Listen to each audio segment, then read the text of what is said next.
எழுத்து பிழை தான் அதிகமா மாணவ, மாணவிகள் எழுதும்பொழுது ஏற்படும். அதற்கு என்ன பண்ணலாம்? அதற்கு என்ன தீர்வு? அப்படின்றத முதல்ல சொல்லிடுறேன். எழுத்து பிழையின்றி எழுதுவதற்கு என்ன செய்யலாம்?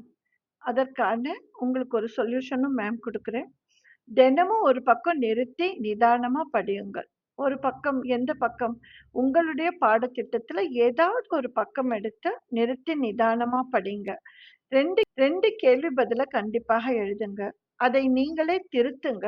உங்களுடைய பிழையை சத்தமாக படிச்சு பாருங்க. அப்பொழுது நீங்கள் திருத்தும்போது உங்களுடைய பிழை கண்டிப்பாக உங்களுக்கு தெரியும்.